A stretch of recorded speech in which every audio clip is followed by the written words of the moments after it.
नमस्कार, नवतेज टीवी में आप सभी का स्वागत है। मैं हूं आपके साथ प्रियंका तिवारी। पंजाब और हरियाणा के हजारों किसानों ने दिल्ली कूच करने का ऐलान कर दिया है, जिसकी वजह से किसानों के दिल्ली चलो मार्च की वजह से सभी बॉर्डर सील कर दिए गए हैं। गाजीपुर, सिंघू, संभू, टिकरी समेत सभी बॉर्डर को छावनी में तब्दील कर दिया गया है। बॉर्डर इलाकों में भीषण जाम की स्थिति देखी जा रही है। वहीं पुलिस ने भी साफ कर दिया है कि किसानों की आड़ में उपद्रवियों ने अगर कानून व्यवस्था में खलल डालने की कोशिश की तो उनके खिलाफ कड़ी कार्रवाई की जाएगी। और इस खबर पर अधिक जानकारी के साथ हमारे सहयोगी गुरमेज राणा हरियाणा के बॉर्डर से सीधे लाइव हमारे साथ जुड़ गए हैं। गुरमेज, आपसे जानना चाहेंगे, पूरा मामला विस्तार से बताएं। अभी वहां की स्थिति क्या चल रही है? क्या कुछ हालात अभी बनते हुए आपको नजर आ रहे हैं? हरियाणा के तमाम आला अधिकारी मौजूद हैं।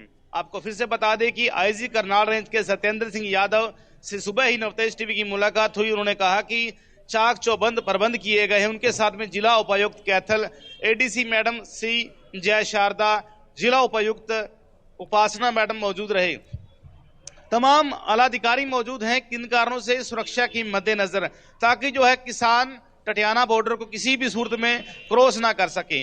अगर हम बात करें शंभू बॉर्डर की, शंभू बॉर्डर पर इस वक्त अंबाला के पास में लगातार आंसू गैस के गोले छोड़े जा रहे हैं, वाटर कैनन का प्रयोग किया जा रहा है, किसानों को धकेलने की कोशिश की जा रही है।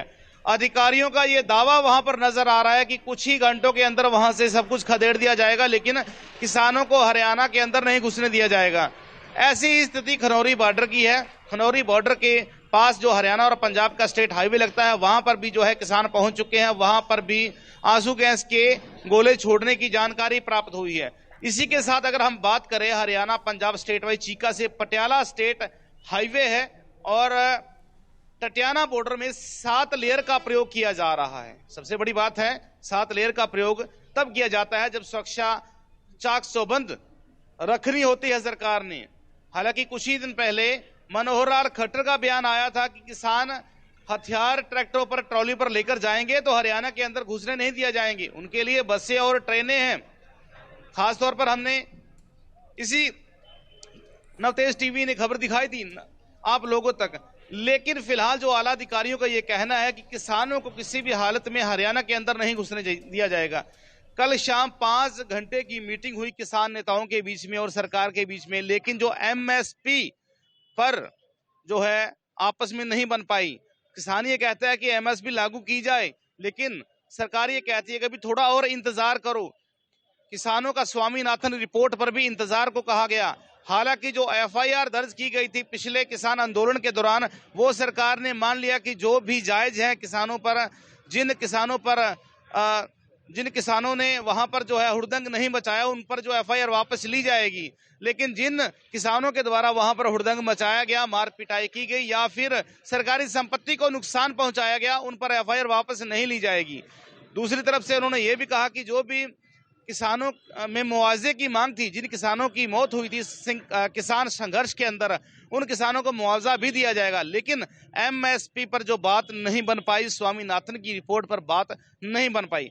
हालांकि बात जारी रखने के लिए सरकार बिल्कुल तैयार है। अब भी सुबह भी आज किसान नेताओं के साथ में लगातार सरकार की मीटिंगें चलती रही, लेकिन अब किसानों का सिर्फ एक ही कहना है कि अब दिल्ली कूच करके, दिल्ली पहुंचकर फिर ही सरकार से बातचीत करेंगे।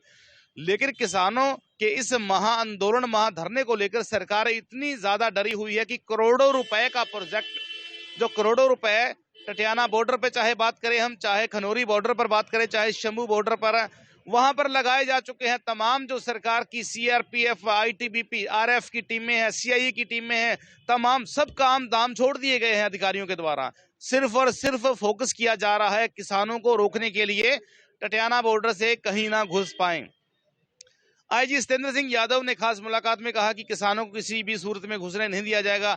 हालांकि उन्होंने कुछ ऐसे पॉइंट्स नहीं बताए जो उन्होंने कहा कि हमारी सुरक्षा के लिए वो पॉइंट्स हम आप मीडिया तक नहीं पहुंचा पाएंगे, आपको नहीं बता पाएंगे। बार बार पूछने पर उनकी यही प्रतिक्रिया थी कि हम किसानों को अंदर, जो हरियाणा के अंदर नहीं घुसने दिया जाएगा।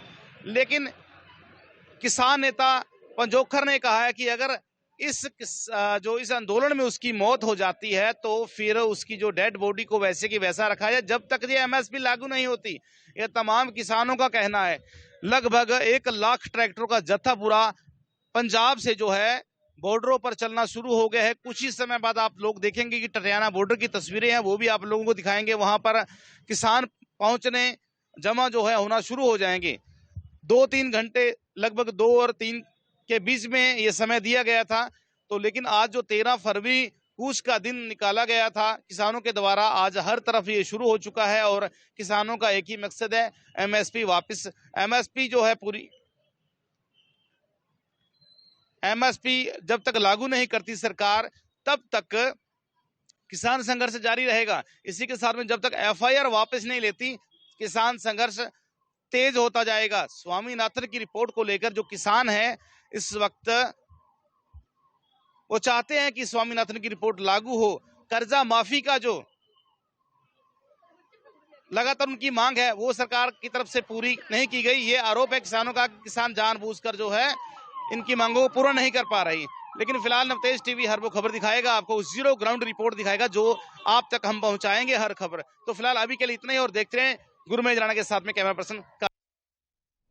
बिल्कुल, दिल्ली और हरियाणा के सभी बॉर्डर सील कर दिए गए हैं। हजारों किसान वहां पर पहुंच चुके हैं। दिल्ली कूच करने का ऐलान कर दिया गया है। इस वजह से बैरिकेड्स लगा दिए गए हैं, कील लगाकर बेहतरीन सुरक्षा व्यवस्था की गई है जिससे किसानों को दिल्ली बॉर्डर पर प्रवेश ना करने दिया जाए। बता दें कि गाजीपुर, सिंघू, शंभू, टिकरी समेत सभी बॉर्डर को छावनी में तब्दील कर दिया गया है। बॉर्डर इलाकों पर सुरक्षा व्यवस्था के पुख्ता इंतजाम भी किए गए हैं। बॉर्डर इलाकों में भीषण जाम की स्थिति देखी जा रही है।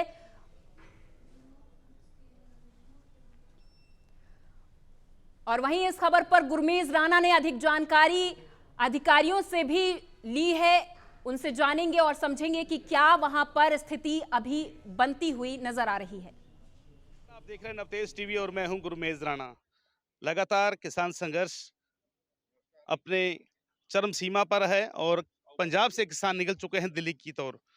लगभग 5 घंटे की मीटिंग के दौरान ऐसा कुछ भी नजर नहीं आया। सरकार और किसानों के बीच में नहीं ठन पाई। फिलहाल टटियाना बॉर्डर पर मौजूद हैं और हमारे साथ में मौजूद हैं सत्येंद्र कुमार गुप्ता जी। सीधे तौर पर बातचीत करेंगे टटियाना बॉर्डर की, क्या कुछ तस्वीरें हैं, क्या कुछ बंदोबस्त हैं। सर, सबसे पहले स्वागत है नवतेज टीम में आपका। Thank you. किस तरह के बंदोबस्त चल रहे हैं सर? देखिए, हमने किसी भी किस्म के इनवर्ड मूवमेंट को रोकने के लिए हमारी हर तरह की तैयारी है। कई दिन से आपने भी देखा होगा, हमने तैयारी अपनी पूरी कर रखी है और हम हर हाल में किसी भी किस्म के इनवर्ड मूवमेंट को रोकने में सक्षम है। और हम हर हाल में जो भी इनवर्ड मूवमेंट होगा कोई भी एजिटेटर्स का, इन केस यहाँ कोई होता है तो उसको रोकेंगे। हरियाणा के किसानों की कुछ मूवमेंट नजर आई? देखिए, जो है अभी तक यहाँ पे जो इस पॉइंट की अगर मैं बात करूँ तो इस पॉइंट पे अभी तक कोई ऐसा नहीं है। लेकिन अगर कोई भी इन केस कोई भी कैसा होता है तो हम उसको रोकेंगे बिल्कुल।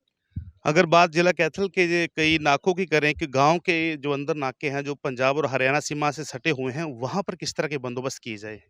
देखिए, जो भी नाके हैं, जो भी बॉर्डर के पॉइंट्स हैं, उन सभी पे हमारे व्यापक बंदोबस्त हैं। सभी जगह हमारी जो है फ़ोर्स तैनात है और किसी भी एरिया से जो है कोई भी इनवर्ड मूवमेंट एजिटेटर्स का रोकने के लिए हमारी पूरी तैयारी है। किसान अगर इस टटियाना बॉर्डर पर आते हैं, अपना दमखम दिखाते हैं, तो क्या कुछ आदेश है उनके लिए, उनको रोकने के लिए?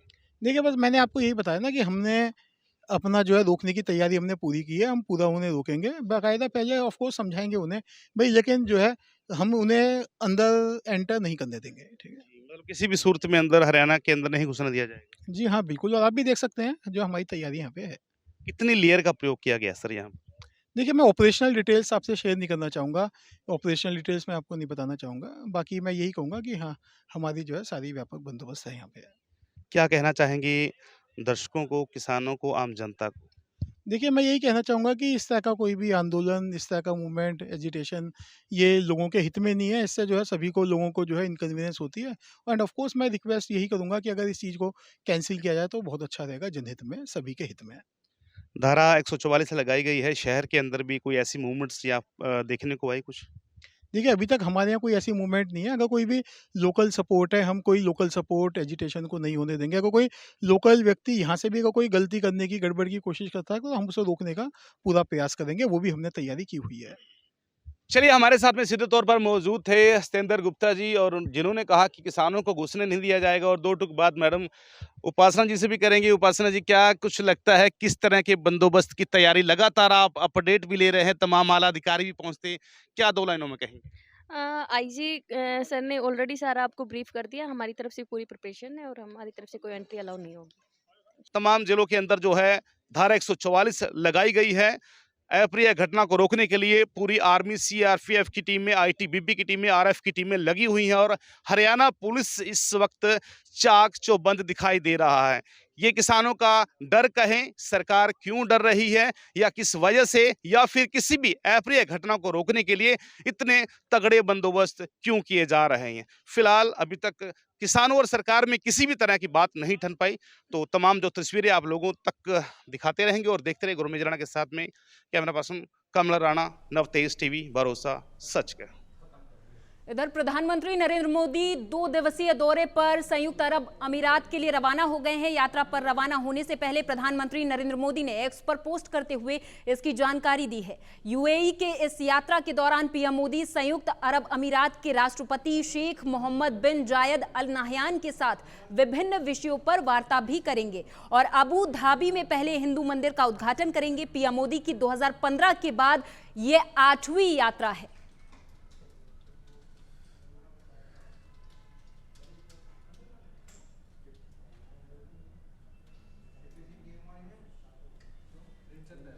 इधर लोकसभा अध्यक्ष ओम बिरला कोटा दौरे पर हैं। बता दें आपको कि इस दौरान ओम बिरला के दौरे को लेकर बीजेपी कार्यकर्ताओं ने उनका जोरदार स्वागत किया है।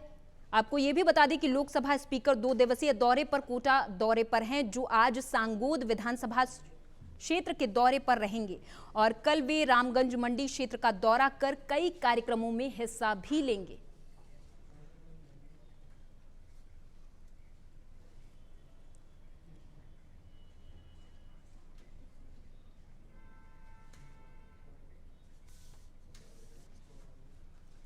अजमेर से अगली खबर है, जहां पर राज्य स्तरीय एक विशेष कार्यक्रम आयोजित किया गया। दरअसल राजस्थान राज्य अंतर जिला सिविल सेवा खेलकूद प्रतियोगिता 2023-24 का समापन समारोह पटेल मैदान पर आयोजित किया गया था, जिसमें विजेताओं को विधानसभा अध्यक्ष वासुदेव देवनानी ने सम्मानित किया है। विधानसभा अध्यक्ष वासुदेव देवनानी खेल के महत्व को बताते हुए खेल को जीवन का हिस्सा बताते हुए नजर आए। उन्होंने कहा कि जीवन में दैनिक कार्यों से तनाव पैदा होता है, इस तनाव से बचने के लिए नियमित रूप से खेलना चाहिए।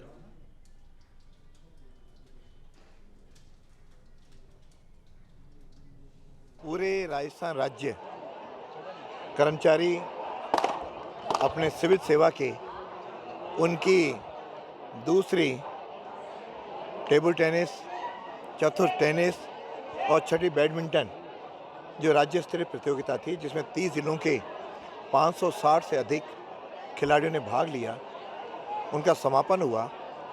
इसमें कोई विनर, रनर, उनको पुरस्कार भी वितरण हुए। निश्चित रूप से खेलों का आयोजन जीवन का अंग बननी चाहिए, ताकि हम केवल प्रतियोगिता के लिए नहीं, लेकिन लगातार हमारा जीवन स्वस्थ रहे, शरीर स्वस्थ रहे, और शरीर स्वस्थ रहेगा तो मन और मस्तिष्क भी स्वस्थ रहेगा। इधर अजमेर में केंद्रीय मंत्री कौशल किशोर फायसागर स्थित एक रोजगार मेले में पहुंचे, जहां पर उन्होंने 250 युवाओं को नियुक्ति पत्र वितरित किए। इस दौरान उन्होंने अपने भाषण में कांग्रेस पर तीखे हमले भी किए। कौशल किशोर ने कहा कि कांग्रेस के कई लोग मजबूरी में राहुल गांधी को ढोने का काम कर रहे हैं।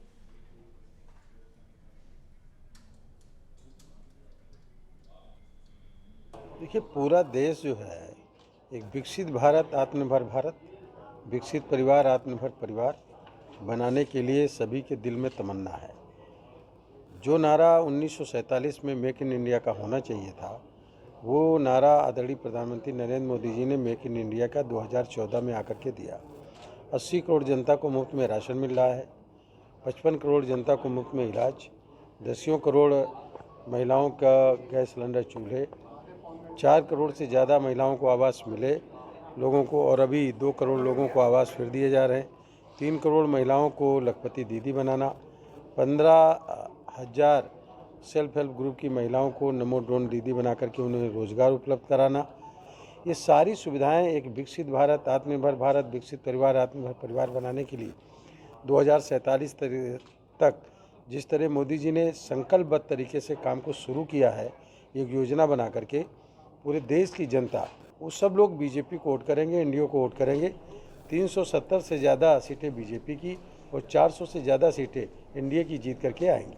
इधर दौसा जिले में जलदाय मंत्री कन्हैयालाल चौधरी ने करोड़ों रुपए के पंप हाउस का शिलान्यास किया और जिले के अधिकारियों की पीपल खेड़ा में मीटिंग के दौरान किए गए कार्यों का निरीक्षण भी किया। साथ ही साथ किए गए कार्यों की रिपोर्ट नहीं देने पर अधिकारियों को निलंबित करने के आदेश भी दिए हैं।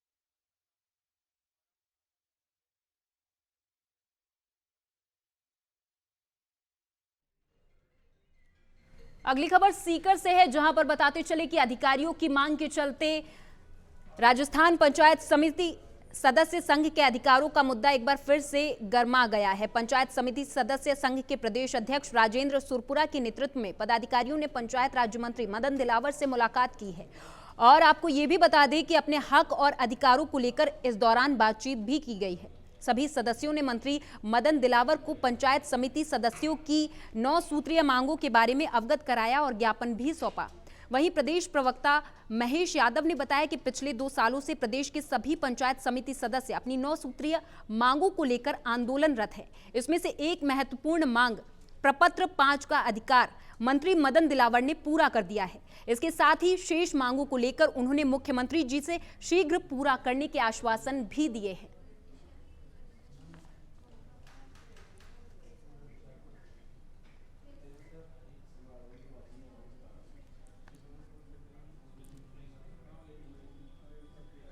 यूपी के बदायूं से खबर है, जहां पर आपको बता दें कि चाय पर चर्चा के दौरान केंद्रीय राज्य मंत्री पहुंचे। बताते चले कि स्वयं सहायता समूह और उनके संघों की उपलब्धियां, अपेक्षाएं और समूह के द्वारा किए गए अन्य कार्यों पर शक्ति वंदन अभियान अंतर्गत चाय पर चर्चा कार्यक्रम में मुख्य अतिथि केंद्रीय राज्य मंत्री सहकारिता बीएल वर्मा ने कहा कि माननीय प्रधानमंत्री ने स्वयं सहायता समूह की 3 करोड़ महिलाओं को लखपति बनाने का लक्ष्य रखा है।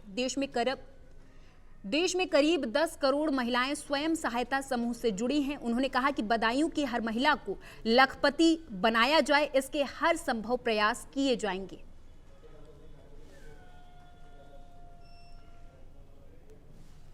जोधपुर से खबर है, जहां पर एबीवीपी के कार्यकर्ताओं ने कुलपति का अपमान किया है, जिसके विरोध में एनएसयूआई उतर आई है। जोधपुर में जेएनवीयू में हुए घटनाक्रम में अब एनएसयूआई भी कुलपति के साथ किए गए अमर्यादित व्यवहार को लेकर एबीवीपी के विरोध में उतर चुकी है।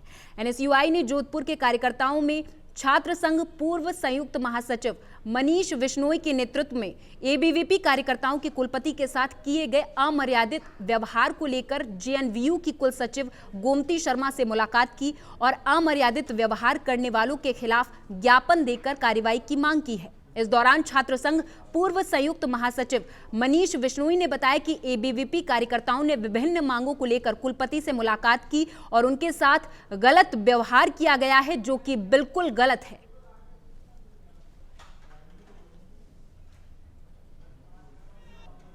विद्यालय के छात्र कुल सचिव महोदय जी को ये बात से अवगत करवाने आए हैं कि जो अखिल भारतीय विद्यार्थी परिषद के छात्र यहाँ अमर्यादित व्यवहार करते हैं शिक्षकों के साथ, कुलपति महोदय जी के साथ, उन सब की हम घोर निंदा करते हैं और उन सब पे अनुशासनात्मक कार्रवाई होनी चाहिए। अगर 3 दिन के अंदर उन पर अनुशासनात्मक कार्रवाई नहीं हुई तो जोधपुर एनएसयूआई आंदोलन करेगी और धरना प्रदर्शन करेगी बड़े रूप में। इधर राजस्थान के गंगापुर सिटी जिले में 7 दिन पहले एक महिला गिर गई थी बोरवेल में, जिसे रेस्क्यू ऑपरेशन के बाद जब निकाला गया तो महिला की मौत हो चुकी थी। बता दें कि महिला 6 फरवरी को खेत में बने कच्चे बोरवेल में गिर गई थी। हालांकि पिछले 6 दिनों से एनडीआरएफ और एसडीआरएफ की रेस्क्यू टीमें महिला को बाहर निकालने का प्रयास कर रही थी, लेकिन बार बार आ रही बाधाओं के चलते रेस्क्यू में देरी हुई, जिसके बाद 7 दिन बाद रेस्क्यू टीम ने महिला को निकालने का प्रयास तो किया, लेकिन तब तक महिला की मौत हो चुकी थी। हालांकि महिला की मौत से उसके परिवार और गांव भर में सन्नाटा पसर गया है।